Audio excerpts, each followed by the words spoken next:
Audrey Hepburn, Andy Warhol, Bob Dylan, the Beatles, Marilyn Monroe. You've seen these iconic photographs before, but do you know what they all have in common? They were all taken by Richard Avedon. But who was the man behind the camera? By photographing what I was afraid of or what I was interested in, I explored and learned and laid the ghost.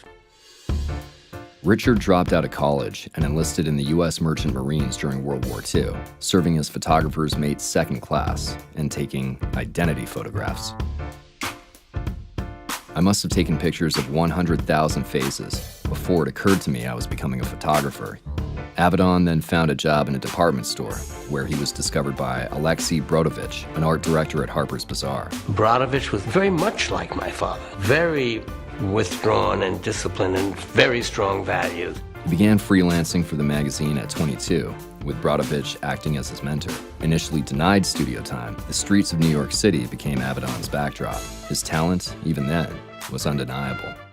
He became known for capturing the essence of his subjects with ease, and would become the lead photographer at Harper's, successfully fusing art and commerce with his minimalist style. Winthrop Sargent at The New Yorker wrote in 1953, "The key to Avedon's art is to be found not in his technical devices, which he invents and discards with restless rapidity, but in his preoccupation with the looks, mannerisms, and gestures of human beings."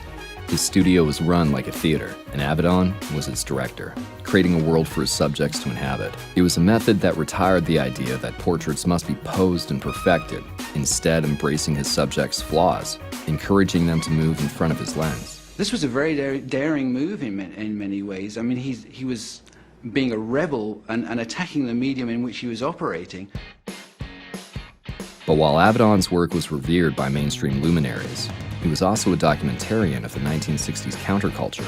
His psychedelic portraits of the Beatles were hung on the walls of fans around the world. His triptych of Andy Warhol and members of the Factory displayed many of Warhol's followers fully nude, confronting the camera, a visual story of rebellion.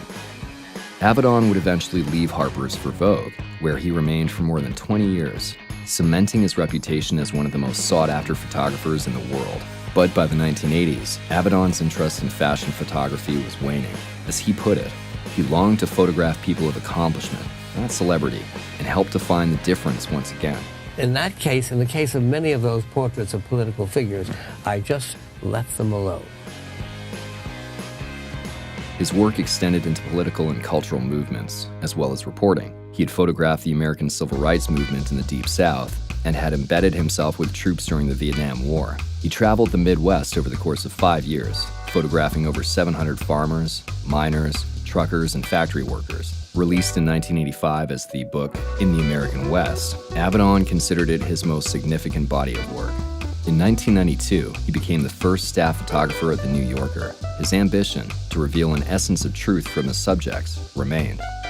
Avedon's drive and his pursuit of the perfect image was lifelong and relentless. He was working until the very end, and on assignment for The New Yorker in 2004, he passed away at age 81. As he once said, "My portraits are more about me than they are about the people I photograph." Richard Avedon's legacy is immortalized through his work, leaving his contemporaries to study, imitate, and hopefully inspire as he did, as each of the photographs he took gave us a small glimpse, not just of the subject matter, but of the man behind the camera.